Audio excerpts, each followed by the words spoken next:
Bonjour à toutes et tous.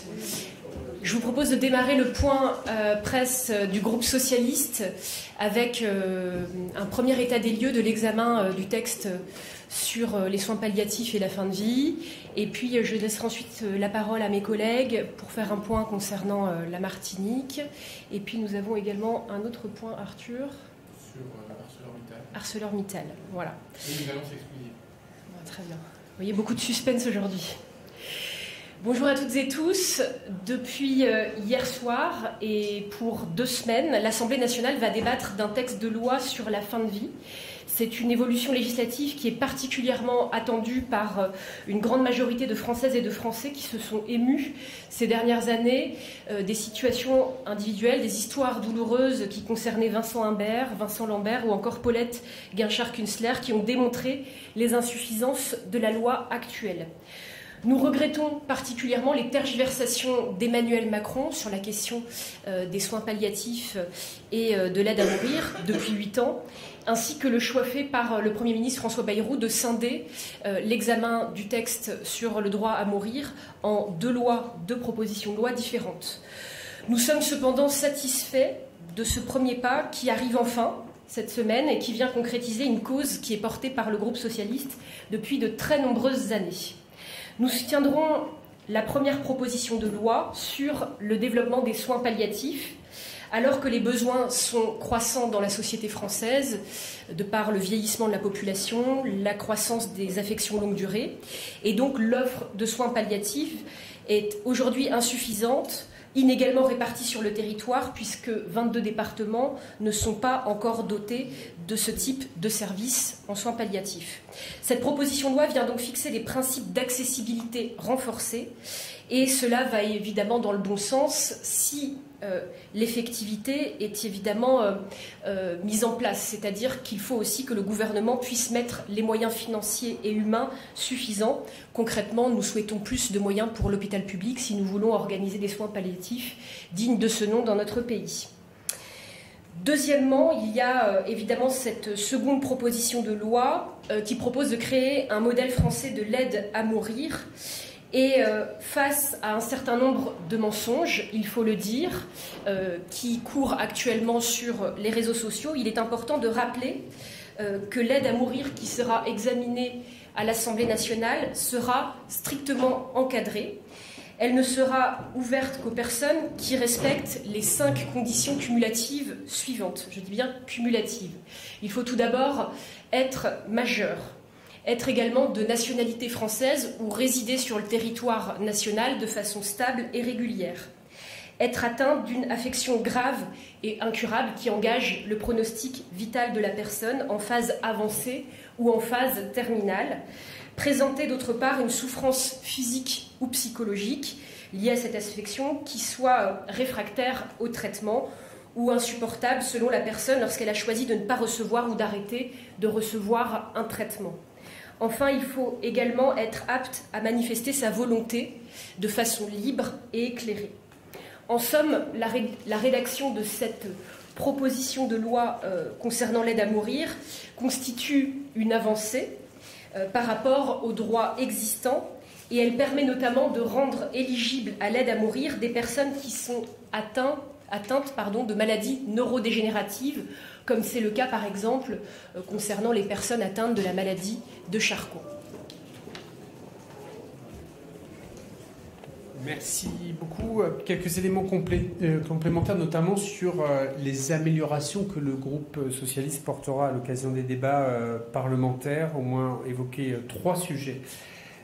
Évidemment, la première, c'est le fait de pouvoir ouvrir aux personnes qui ne peuvent pas manifester leur volonté de façon libre et éclairée compte tenu de leur situation de santé, mais qui auraient indiqué de façon très claire dans une période récente, dans ces directives anticipées ou via la personne de confiance, la volonté de pouvoir recourir à des dispositifs d'accompagnement de fin de vie. Par ailleurs, vous le savez, il y a un débat sur les 2 formes de l'aide à mourir. C'est le suicide assisté d'un côté et l'euthanasie de l'autre, différenciant évidemment la nature de l'intervenant qui provoque le geste à vocation létale. Il y a eu de nombreuses discussions sur ce sujet, sur l'équilibre entre ces deux options, et la proposition de loi initiale priorise largement le suicide assisté sur l'euthanasie, qui ne serait autorisé que lorsque la personne n'est pas en mesure physiquement de procéder à l'administration de la substance létale. Et c'est, de ce que nous comprenons à ce stade, la position du gouvernement dans ce débat. Pour notre part, nous souhaitons proposer un choix plus libre par la personne entre l'euthanasie et le suicide assisté, évidemment reposant sur le consentement du soignant ou du professionnel de santé amené à y concourir.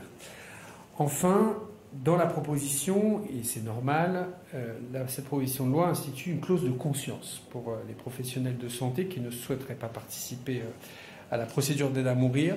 Nous y sommes évidemment favorables. Néanmoins, nous souhaitons attirer l'attention sur deux sujets. La première, c'est que cette clause de conscience soit faite en lien avec un professionnel qui, lui, soit disposé à accompagner la personne demandant l'aide à mourir, tout simplement pour qu'il ne soit pas fait, à travers cette clause de conscience, obstacle à l'exercice de ce nouveau droit. Deuxième chose, il est nécessaire de renforcer le délit d'entrave à l'aide à mourir de notre point de vue, notamment en l'étendant aux pressions et menaces exercées sur les professionnels qui seraient disposés à accompagner des personnes demandant l'aide à mourir. On l'évoquait en réunion de groupe tout à l'heure. Les très nombreux messages que nous recevons comme parlementaires, parfois pas très avenants, montrent à quel point ce sujet, évidemment, pourra créer des difficultés. Et nous souhaitons aussi protéger les professionnels de santé en renforçant ce délit d'entrave. L'objectif est évidemment l'adoption la plus rapide possible de ces deux textes qui va se dérouler dans les peut-être idéalement 2 semaines qui viennent. Et enfin, je tiens à préciser que même si une immense majorité de députés socialistes et apparentés soutiendront ce texte, dans la mesure où il s'agit d'une proposition de loi qui porte sur un sujet sociétal faisant appel à des convictions intimes, une liberté de vote sera proposée au groupe, tout en soulignant que l'immense majorité des députés socialistes, à notre sens, seront au rendez-vous du vote de ce texte. Bonjour à toutes et à tous. En Martinique, dimanche matin, ce sont 3 hommes qui ont été tués par balles et par armes automatiques. Nous réclamons donc, nous socialistes, un plan sécuritaire en plus de cette loi que nous avons portée, comme vous le savez, sur le narcotrafic et qui dote l'État de moyens supplémentaires et notamment d'un parquet financier particulier et que nous espérons voir promulguer rapidement. Nos pensées, évidemment, en ce moment particulier, vont aux familles, aux proches des victimes qui, pour certaines, se sont retrouvées au mauvais endroit au mauvais moment. Elles vont aussi aux riverains et aux commerçants traumatisés par cet acte d'une brutalité et d'un aveuglement inacceptable et dont le bilan aurait pu être bien plus lourd, tant l'intensité de l'attaque a été forte. L'enquête est évidemment en cours, l'assassin en fuite est vivement recherché et nous n'attendrons pas néanmoins les résultats des investigations pour réclamer le sursaut de Paris et singulièrement du ministre de l'Intérieur, M. Retailleau, qu'il cesse de scander et qu'il agisse. Depuis le début du mois de mai, au moins 8 personnes de l'année, c'est au moins 8 personnes qui ont été tuées ou blessées par arme à feu en Martinique. Nous demandons donc à l'État de prendre ses responsabilités face à la circulation massive des armes à feu et notamment au trafic qui l'alimente. Et ce que nous sollicitons, c'est une équipe dédiée d'enquêteurs, de police ou de gendarmerie capables de remonter cette filière qui aujourd'hui, cette filière de trafic d'armes se distingue de la filière simple de trafic de drogue et d'autres matériels. Il y a réellement aujourd'hui une filière de trafic d'armes qu'il faut arriver à démanteler, qui est distincte. Il faut un dialogue permanent avec les élus et les associations de prévention pour que s'arrête aussi la banalisation de l'usage des armes à feu en Martinique et la reconnaissance d'une situation de crise sécuritaire avec des plans répressifs et préventifs adaptés, comme cela a été fait ailleurs en France. Nous insistons pour que toutes les réponses urgentes puissent être mises en œuvre, car elles sont nécessaires. doivent s'accompagner en effet d'un plan de prévention massif visant à éviter aussi le glissement vers la délinquance. Nous le répétons, c'est une vision socialiste, mais des moyens renforcés de sécurité n'empêchent pas également que puissent être accompagnés aujourd'hui les gens vers l'éducation, la santé mentale, la parentalité, les transports, bref, une émancipation des plus vulnérables. Nous disons aux trafiquants, en revanche, que la culture de la violence n'est pas une culture antillaise, elle ne le sera jamais, et que si ces peuples sont issus d'une histoire violente, toute leur histoire et toute leur œuvre a consisté à s'en émanciper. Nous, socialistes, nous nous opposerons aux marchands de mort et de violence qui entendent faire commerce des colères légitimes de nos compatriotes. La sécurité n'est pas un luxe, c'est un droit fondamental et c'est naturellement le socle de nos libertés. Merci. Alors aujourd'hui, vous le savez, c'est un jour important. Pourquoi ? Parce que les salariés d'ArcelorMittal sont mobilisés en ce moment même devant le siège du groupe et des collègues étaient présents à leur côté pour les soutenir. Et aussi parce qu'ils seront reçus, nous les accueillerons cet après-midi à 16h avec des députés du groupe à l'initiative de Julien Gauquel, député de Dunkerque, particulièrement concerné, vous le savez, par l'annonce des suppressions de 600 emplois pour 7 sites de production en France, soit 10% des effectifs, qui plonge des territoires, des salariés dans l'incertitude et dans la crainte, et qui révèle une fois de plus un groupe qui ne tient pas sa parole, qui ne respecte pas ses engagements, alors qu'il est biberonné aux aides publiques nationales, locales et européennes. Cette décision brutale, elle tombe par ailleurs après plusieurs années de sous-investissement chronique du groupe ArcelorMittal dans ses capacités industrielles européennes. La question qui sera posée d'ailleurs cet après-midi lors de l'audition, c'est est-ce qu'ArcelorMittal veut maintenir une base industrielle en France et en Europe ? Le sujet, il est là. Quelques jours après l'abandon de Vancorex à l'appétit chinois, cette décision cynique d'ArcelorMittal appelle une réaction extrêmement ferme. Olivier Faure était aux côtés de François Ruffin, Marine Tondelier notamment, et surtout des salariés le 1er mai à Dunkerque, avec Boris Vallaud également.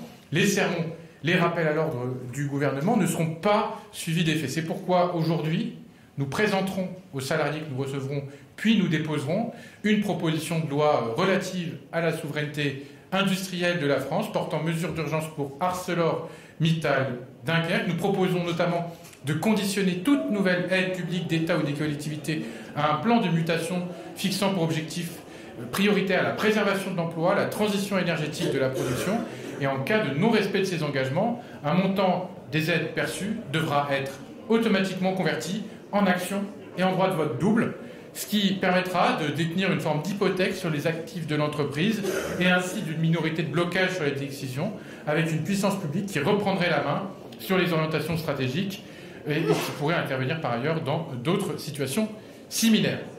Concernant ArcelorMittal à Dunkerque, nous proposons un dispositif s'inspirant de la tutelle britannique avec British Steel afin de mettre sous tutelle de l'État le site d'ArcelorMittal Dunkerque qui permettra et obligera l'entreprise de poursuivre l'activité et de préserver l'emploi, voire d'investir pour assurer la viabilité, la compétitivité du site.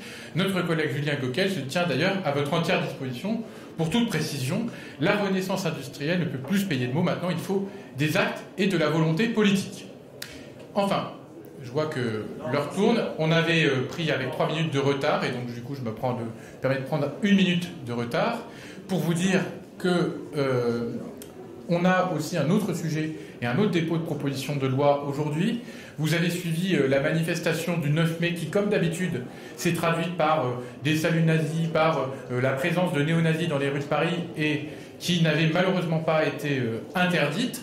Et c'est pourquoi nous redéposerons avec le groupe socialiste la proposition de loi que j'avais déposée l'an dernier mais qui n'a pas pu aller au bout en raison de la dissolution, avec un article unique qui vise à interdire les symboles, le port, l'exhibition et la vente de symboles, d'emblèmes, d'uniformes, de drapeaux qui porteraient atteinte aux valeurs de la République et au principe d'amitié entre les peuples, qui est déjà le droit existant en Allemagne, et donc ça serait une transposition. Ça a fait l'objet aussi d'un référendum et d'une votation citoyenne en Suisse récemment, et donc il faut que la France s'aligne sur ce régime juridique plus protecteur pour empêcher que ces nervis puissent défiler dans nos rues en toute impunité.